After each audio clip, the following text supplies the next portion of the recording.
The AA Effect. Good morning, everybody, and welcome to the Recovery Classroom. My name is Drew. I am a recovering alcoholic. I'm still sober. I'm still enjoying each and every single day. I've never met somebody who's ever regretted getting clean and sober.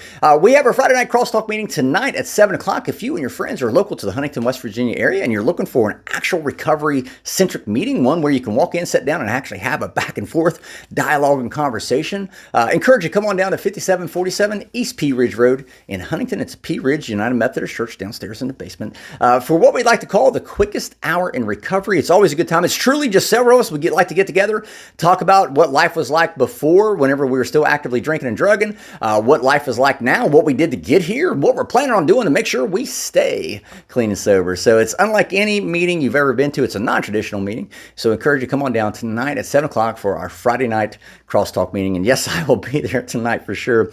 Over the last couple of weeks, I've been sharing about some of the early days of my sobriety.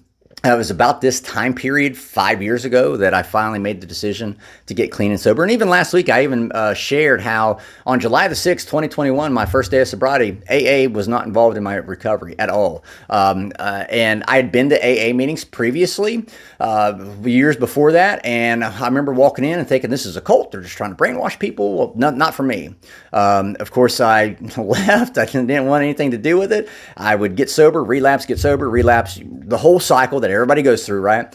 And so finally, as I shared just yesterday, my best friend calls me on July the 5th and says, hey, I'll take you to Gettysburg, Pennsylvania, but you got to be sober. So that was the final push, motivational push that I needed to go across the finish line and say, yep, I'm going to get clean and sober. I didn't think I could, didn't think it was going to work, but I was going to give it a shot. Fast forward a couple of weeks, again, I think this weekend, 5 years ago, I was standing on the battlefield at Gettysburg, and I remember thinking to myself, I'm 2 weeks sober. Maybe there is something to this recovery thing. Maybe there is something to this sobriety thing. I didn't think I could do it, but here I am. And I also remember standing there thinking, this is great. I'm 2 weeks sober, but how long is it going to last? I'm probably going to need to change things up, do something different, because this isn't sustainable.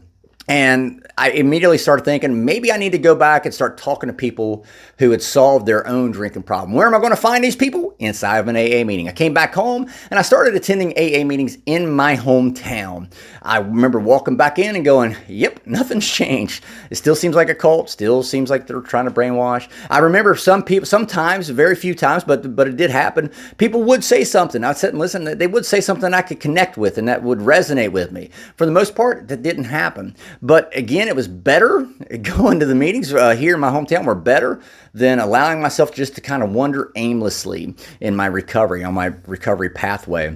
And I remember praying. I guess it was about August 1st, somewhere in the first week of August of 21. I remember saying, God, I was starting to actually believe there was a God who liked me. I remember saying, if this is not going to work, you're going to need to show me something different, because I just don't think, yes, this is better. This is absolutely better than what I was doing, but I'm going to need something more. And I went and I happened to stumble into a room in a neighboring town, a town next to the town I live in, by accident, or by God's design, I think, where I saw people actually living the principles outlined in the Big Book of Alcoholics Anonymous. I'd hear people talk about it in meetings, but I would never see them live it. Well, when I started going to these meetings in this neighboring town from where I live, wow, they actually started living it. They walked the walk, talked the talk, did the whole 9 yards. And I was like, okay. And I remember a guy by the name of Keith Anderson. He's in the big meeting in the sky now.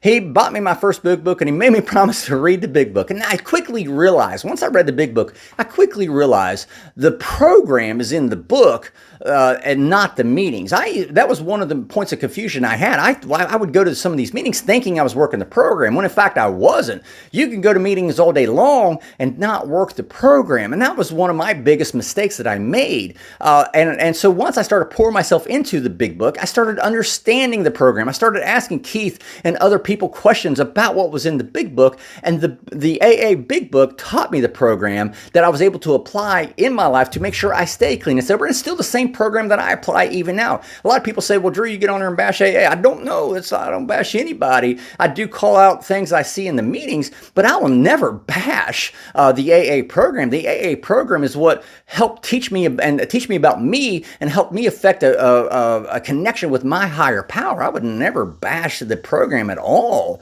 That would never, just simply never happen. At the end of the day, the AA program absolutely had an effect on my life. Not, granted, it didn't get me clean and sober. I was already clean and sober.